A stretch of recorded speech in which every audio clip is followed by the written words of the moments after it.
Assalamualaikum warahmatullahi wabarakatuh. Kami dari kelompok satu ingin mempresentasikan hasil diskusi kami dengan topik pemodelan pendulum terbalik yang merupakan tugas dari mata kuliah pengantar sistem kendali. Sebelum memulai, izinkan saya memperkenalkan anggota kami. Yang pertama, Ahmad Mauludin Huda. Kedua, Ahmad Firdosyan Omar Idrus. Ketiga, Billy Rizky Ramadan. Dan yang terakhir, saya sendiri, Matius Adiatma Subrata Nugraha Jati. Pembahasan. Yang pertama, pemodelan pendulum terbalik. 2. Analisis gaya dan persamaan sistem. 3. Fungsi transfer. Dan keempat, state space. Pemodelan pendulum terbalik. Sistem dalam contoh yang akan kelompok kami buat terdiri dari pendulum terbalik yang dipasang pada kereta bermotor. Sistem pendulum terbalik adalah contoh yang umum ditemukan dalam buku teks sistem kontrol dan literatur penelitian. Popularitasnya sebagian berasal dari fakta bahwa sistem ini tidak stabil tanpa kontrol, yaitu pendulum akan jatuh begitu saja jika kereta tidak digerakkan untuk menyeimbangkannya. Selain itu, dinamika sistem bersifat nonlinear. Tujuan dari sistem kontrol adalah untuk menyeimbangkan pendulum terbalik dengan menerapkan gaya pada kereta tempat pendulum dipasang. Contoh dunia nyata yang berhubungan langsung dengan sistem pendulum terbalik ini adalah kontrol sikap roket pendorong saat lepas landas. Dalam kasus ini, kita akan mempertimbangkan masalah dua dimensi di mana bandul dibatasi untuk bergerak pada bidang vertikal yang ditunjukkan pada gambar di bawah untuk sistem ini. Masukan kontrol adalah gaya yang menggerakkan kereta secara horizontal dan keluarannya adalah posisi sudut bandul dan posisi horizontal kereta. Untuk contoh ini, mari kita asumsikan kuantitas berikut. Massa kereta 500 gram atau setengah kilogram, massa bandul 0,2 kg, koefisien gesekan untuk kereta 0,1 Newton per massa per detik. Panjang ke pusat massa bandul 0,3 meter, momen inersia massa bandul 0,006 kg meter persegi, gaya yang diberikan pada kereta, X koordinat posisi kereta, dan theta sudut bandul dari vertikal bawah. Desain kontrol pada sistem pendulum terbalik ini dibagi menjadi dua bagian utama, yaitu kontrol posisi bandul menggunakan metode PID, root locus, dan respon frekuensi SISO atau single input, single output, serta kontrol menggunakan pendekatan ruang keadaan, single input, multi output. Pada bagian SISO, desain fokus pada pengambilan bandul ke posisi vertikal setelah adanya gangguan impuls sebesar 1 Newton second. Kriteria desainnya meliputi waktu penyelesaian sudut bandul theta kurang dari 5 detik dan sudut bandul tidak pernah melebihi 0,05 radian dari posisi vertikal selama proses transient. Sementara itu, pada bagian ruang keadaan desain difokuskan untuk mengontrol posisi kereta X dan sudut bandul theta secara simultan. Dalam skenario ini, kereta diperintahkan untuk mencapai posisi langkah 0,2 meter dengan kriteria waktu penyelesaian X dan theta kurang dari 5 detik dan waktu naik posisi kereta kurang dari 0,5 detik.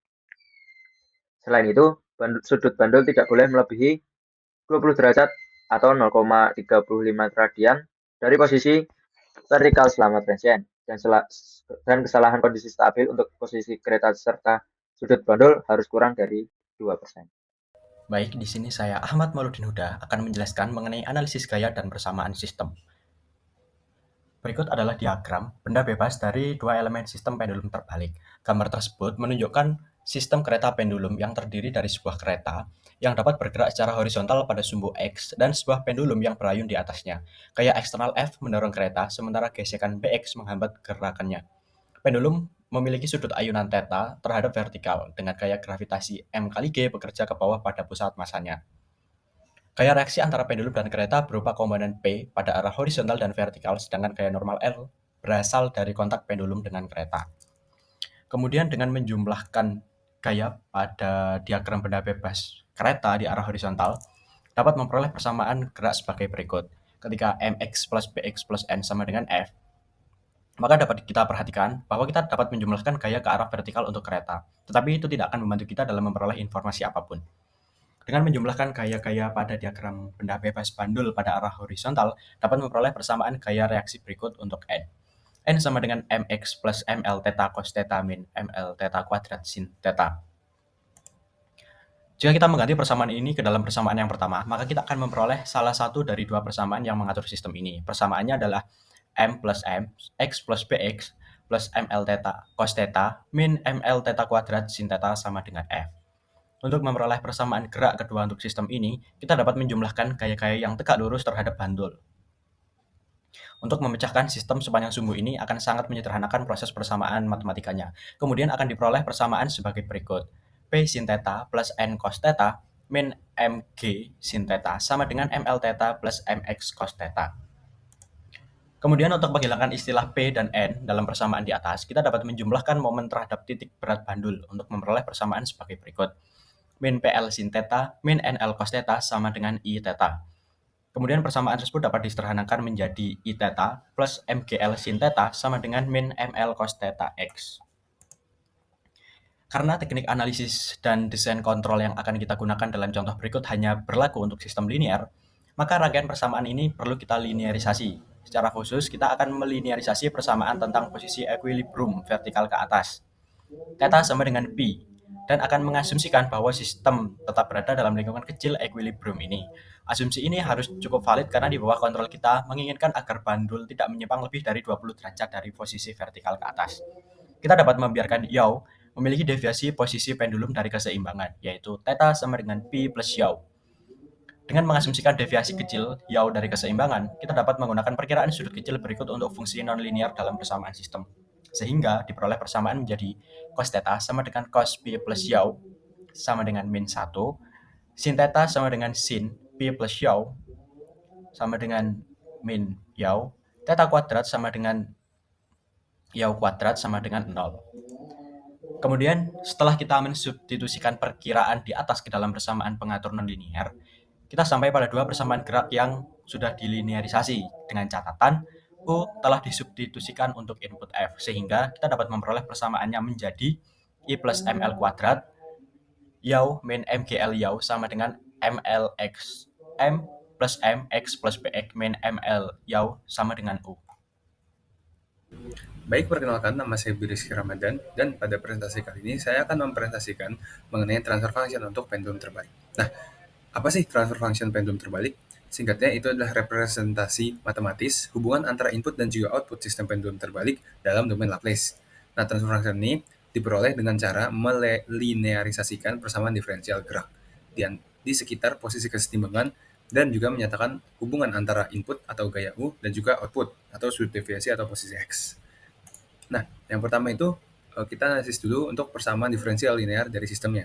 Untuk persamaan diferensial linear dari sistem adalah sebagai berikut, di mana I merupakan momen inersia pendulum, M merupakan massa pendulum, M besar, M kapital merupakan massa kereta, L kapital merupakan panjang pendulum, B itu adalah koefisien gesekan, G adalah percepatan gravitasi, dan juga U dalam domain T adalah gaya kontrol. Nah, untuk langkah yang harus kita ambil adalah transformasi Laplace dari sistem. Untuk mendapatkan sebuah transfer function dari persamaan sistem linear, maka kita ambil transformasi Laplace dari persamaan dengan asumsi bahwa kondisi awal sistem itu adalah 0. Maka dari hasil transformasi Laplace akan mengubah dari domain T menjadi domain S, seperti yang tertera pada fungsi berikut ini. Selanjutnya, kita harus mengeliminasi variabel XS. Transfer function akan merepresentasikan hubungan antara satu input dan juga satu output pada satu waktu. Untuk menemukan transfer function pertama dengan output theta S dan input US, perlu mengeliminasi XS dari persamaan sebelumnya. Nah, di mana XS adalah yang sebagai yang tertera, terus akan kita substitusikan sehingga menghasilkan persamaan yang kedua ini. Selanjutnya, dilakukan manipulasi matematis sehingga diperoleh transfer function untuk sudut pendulum adalah sebagai berikut, dengan keterangan bahwa Q berisi hal seperti berikut ini. Q di sini adalah sebagai sebuah permisalan untuk menyingkatkan dari fungsi tersebut. Nah, selanjutnya setelah kita mendapatkan fungsi tersebut, kita lakukan penyederhanaan dari fungsi transfer function sebelumnya. Dapat dilihat bahwa terdapat pole dan zero di titik asal atau origin. Nah, keduanya itu dapat dibatalkan sehingga akan terjadi penyederhanaan transfer function seperti berikut ini. Nah, yang kedua, transfer function dengan posisi kereta atau XS sebagai output dapat diturunkan dengan cara yang mirip, sehingga hasilnya itu akan menjadi sebagai berikut ini. Assalamualaikum warahmatullahi wabarakatuh. Nama saya Ahmad Firdausi Nomor Idrus. Jadi di sini saya akan melanjutkan pembahasan dari rekan saya sebelumnya. Jadi topik selanjutnya yang kita akan bahas adalah state space. Nah, jadi persamaan gerak yang dilinearisasi dari persamaan sebelumnya dapat direpresentasikan dalam bentuk ruang keadaan jika disusun ulang menjadi serangkaian persamaan diferensial order pertama. Nah, karena persamaan tersebut bersifat linear, maka persamaan tersebut dapat dimasukkan ke dalam bentuk matriks standar yang ditunjukkan pada gambar di bawah ini. Nah, sebenarnya maksud gambar ini apa sih? Nah, gambar ini tuh menunjukkan representasi sistem dalam bentuk state space yang merupakan salah satu cara untuk merepresentasikan dinamika sistem linear. Sistem yang dimodelkan di sini adalah pendulum terbalik atau inverted pendulum yang dipasang dalam sebuah kart yang dapat bergerak maju dan mundur. Persamaan ini diturunkan dari model linear system yang valid untuk kondisi kecil di sekitar titik keseimbangan. Persamaan ruang keadaan terdiri dari dua bagian utama, yaitu persamaan keadaan atau state equation dan persamaan keluaran atau output equation. Nah, model seperti ini itu sangat berguna dalam analisis stabilitas dan perancangan kendali, seperti menggunakan metode LQR atau Linear Quadratic Regulator dan State Feedback. Representasi ruang keadaan ini juga memungkinkan simulasi sistem yang efisien untuk keperluan desain dan pengujian dalam sistem kendali modern. Nah, kita lanjut saja langsung ke pembahasan kodenya. Jadi, kode MATLAB di samping ini digunakan untuk membuat model state space dari sistem pendulum terbalik. Parameter-parameter utama seperti M atau massa gerobak, M kecil atau massa pendulum, B koefisien gesekan, I besar momen inersia pendulum, G sebagai percepatan gravitasi, dan L sebagai panjang pendulum didefinisikan terlebih dahulu. Selanjutnya, variabel P dihitung dengan penyebut umum untuk elemen-elemen matriks A dan B. Kemudian matriks C menentukan output yang akan diamati, yaitu posisi gerobak atau X dan sudut pendulum yang ditandakan oleh P. Sementara itu matriks D 0 karena tidak ada hubungan langsung antara input dan output. Akhirnya model state space system didefinisikan menggunakan fungsi SS dengan nama variabel keadaan, input dan output yang diperjelas untuk memudahkan pemahaman. Bisa dilihat di sebelah sini kodenya. Nah, berikut adalah hasil dari eksekusi kode tersebut. Nah, jadi gambar ini menunjukkan di mana matriks A, B, C, dan D yang sebelum didefinisikan ditampilkan dengan nilai-nilainya. Nah, di sini matriks A itu mewakili dinamika internal sistem, yaitu hubungan antara variabel keadaan seperti X, X dot, P, dan P dot. Matriks ini menunjukkan bagaimana perubahan dalam posisi dan sudut dipengaruhi oleh kecepatan serta hubungan dinamis lainnya.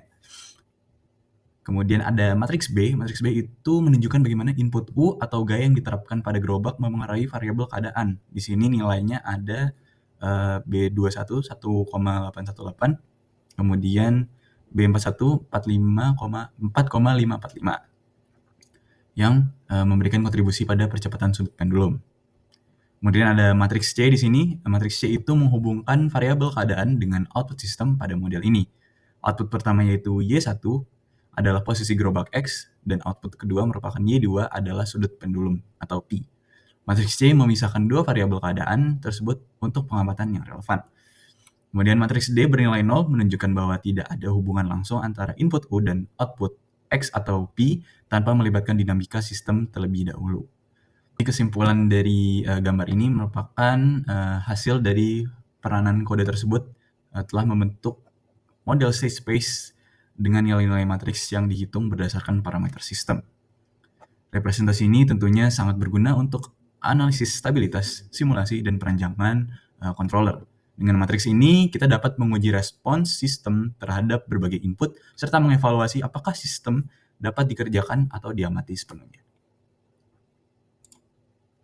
Baik, telah selesai pembahasan kami terhadap pemodelan pendulum terbalik. Kami meminta maaf sebesar-besarnya jika ada kesalahan kata atau ada materi yang belum disampaikan. Kurang lebihnya mohon maaf. Wassalamualaikum warahmatullahi wabarakatuh.